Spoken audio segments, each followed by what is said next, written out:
እውነተኛ ክርስቲያን ለመሆን የሚረዱንን 5 መንገዶች እነግራችኋለሁ።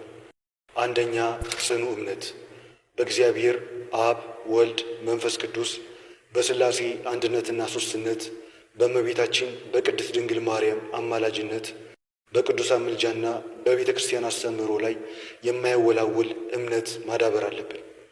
ሁለተኛ፣ የማያቋርጥ ጸሎት። ጸሎት ከእግዚአብሔር ጋር የምንነጋገርበት የምስጋናና የልመና ድልድይ ነው። ሕይወታችንን በጸሎት በመምራት በሥራችን፣ በሕይወታችን፣ በቤታችን፣ በመንገድ ላይ ሁሉ ወደ ፈጣሪ መጮህና እርሱን ማሰብ ክርስቲያናዊ የሆነ ባህሪ ነው። ሦስተኛ፣ ትጋታዊ ጾም። ጾም ሰውነትን ለነፍስ ማስገዛት፣ ምኞትን መገደብና ፈተናን የምናሸንፍበት መንፈሳዊ ትጥቅ ነው። ቤተ ክርስቲያናችን ባስቀመጠችው ሥርዓት መሠረት በመጾም ከእግዚአብሔር ጋር ያለንን ግንኙነት ማጠንከርና መንፈሳዊ ጥንካሬ ማግኘት ያስፈልጋል።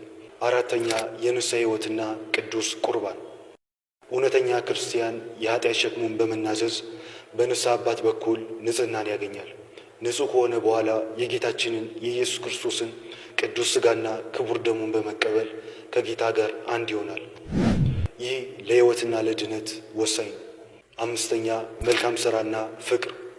እግዚአብሔርን መውደድና በባልንጀራ ላይ ፍቅርን ማድረግ አንዱ የመንፈሳዊነት መገለጫ ነው። ለድሆች ምጽዋትን፣ ለተቸገሩት መርዳትን፣ በሽተኞችን መጠየቅ፣ የቅዱሳንን ታሪክ ማንበብና በቃልም በተግባርም የክርስቶስን ፍቅር ማሳየት እውነተኛ ክርስቲያን የመሆን ምልክት ነው።